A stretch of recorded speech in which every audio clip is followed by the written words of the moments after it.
குடும்பத்தில் இருக்கிற உறுப்பினர்கள் மத்தியிலே அமைச்சராக வந்தார்கள், அதிகாரத்திற்கு வந்தார்கள், கொள்ளையடித்தார்கள். அதுதான் உங்களுடைய கட்சியினுடைய நிலைப்பாடாக இருந்தது. அங்கே கொடி பறக்கின்றது. எதனால் பறக்கின்றது? காற்றிலே பறக்கின்றது. காற்றுக்கு கண்ணுக்கு தெரிகிறதா? தெரியாது. அந்த காற்றில் கூட ஊழல் செய்கின்ற ஒரே கட்சி திமுக கட்சி. 2G ஸ்பெக்ட்ரம் ஊழல் 1,74,000 கட்சி திராவிட முன்னேற்ற கழக கட்சி. மத்தியிலே அமைச்சர் கிடைத்தாலும் அதையும் அங்கேயும் ஊழல் செய்த ஒரே கட்சி திராவிட முன்னேற்ற கழக கட்சி. இன்றைக்கு விஞ்ஞான முறைப்படி ஊழல் செய்கின்ற கட்சி என்று சொன்னால் அது திராவிட முன்னேற்ற கழகம்.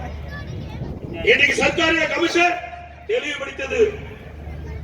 அது கொடுக்க அறிக்கையில பார்க்கின்ற பொழுது விஞ்ஞான முறைப்படி ஊழல் செய்கின்ற அரசு திராவிட முன்னேற்ற கழக அரசு. ஊழலுக்காக கலைக்கப்பட்ட ஒரே அரசாங்கம் திமுக அரசாங்கம்.